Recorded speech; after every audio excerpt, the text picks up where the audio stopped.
नमस्कार मित्रांनो, महाराष्ट्रातील शेतकरी बांधवांसाठी अत्यंत महत्त्वाची बातमी आहे।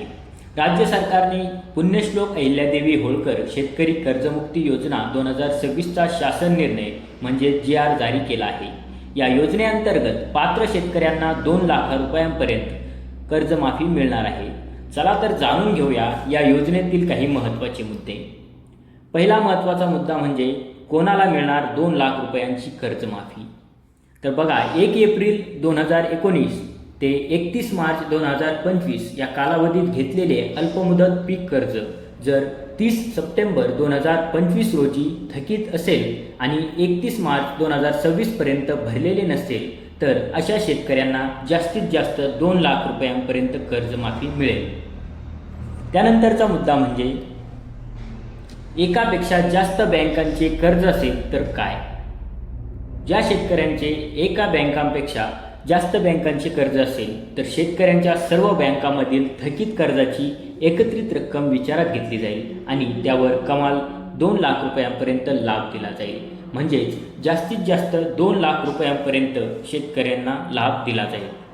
2019च्या कर्जमाफीचा लाभ घेतलेल्या शेतकऱ्यांसाठी काय, तर ज्या शेतकऱ्यांनी महात्मा फुले शेतकरी कर्जमुक्ती योजनेचा लाभ घेतला होता त्यांना या योजनेत कमाल 50,000 रुपयांपर्यंत कर्जमाफी मिळू शकेल।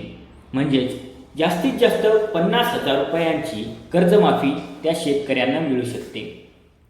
त्यानंतर बघा, नियमित कर्जफेड करणाऱ्या शेतकऱ्यांसाठी मोठे बक्षीस म्हणजे जे शेतकरी वेळेवर पीक कर्जाची परतफेड करतात त्यांना सरकारकडून 50,000 रुपयांपर्यंत प्रोत्साहनपर लाभ दिला जाईल। म्हणजेच 50,000 रुपयापर्यंत त्या शेतकऱ्यांना बक्षीस दिले जाणार आहे।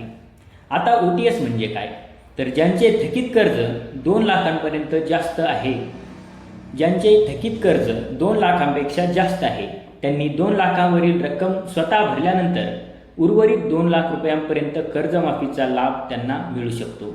यासाठी 31 मार्च 2027 पर्यंत मुदत त्यांना दिलेली आहे।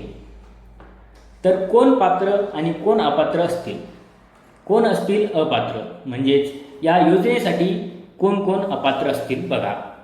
तर विद्यमान किंवा माजी मंत्री, खासदार आणि आमदार। त्यानंतर बघा, 25,000 रुपयांपेक्षा जास्त वेतन घेणारे सरकारी कर्मचारी, म्हणजे जे सरकारी कर्मचारी आहेत आणि असे शेतकरी जे सरकारी कर्मचारी आहेत आणि त्यांना 25,000 रुपयांपेक्षा जास्त पगार मिळतो अशा शेतकऱ्यांना या योजनेचा लाभ घेता येणार नाही। त्यानंतर आयकर भरणारे व्यक्ती, म्हणजे जे शेतकरी इन्कम टॅक्स भरतात त्यांनाही या योजनेचा लाभ घेता येणार नाही। 25,000 रुपयांपेक्षा जास्त पेन्शन घेणारे निवृत्ती वेतनधारक, म्हणजे जे 25,000 रुपयांपेक्षा जास्त त्यांना पेन्शन मिळते ते शेतकरीसुद्धा या योजनेसाठी अपात्र आहेत। त्यानंतर काही सहकारी संस्थांचे पदाधिकारी व अधिकारी हे सर्व या योजनेसाठी अपात्र असतील। आणि सर्वात महत्त्वाची अट म्हणजे काय, तर बघा, आधार प्रमाणीकरण आणि ॲग्रिस्टॅगवर नोंदणी करणे बंधनकारक राहणार आहे। म्हणजे तुम्ही जर अजून फार्मर ID काढली नसेल तर ज्या शेतकऱ्यांनी फार्मर ID काढली नसेल त्यांनी काढून आधार अपडेट करणे महत्त्वाचे आहे।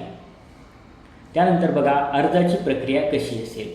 या योजनेची संपूर्ण प्रक्रिया ऑनलाईन पद्धतीने राबवली जाणार आहे आणि यासाठी स्वतंत्र पोर्टल तयार केले जाणार आहे। तर मित्रांनो, ही माहिती तुमच्या इतर शेतकरी बांधवापर्यंत नक्की पोहोचवा। व्हिडिओ आवडल्यास लाईक करा, चॅनलला सबस्क्राईब करा आणि बेल आयकॉन दाबायला विसरू नका। धन्यवाद।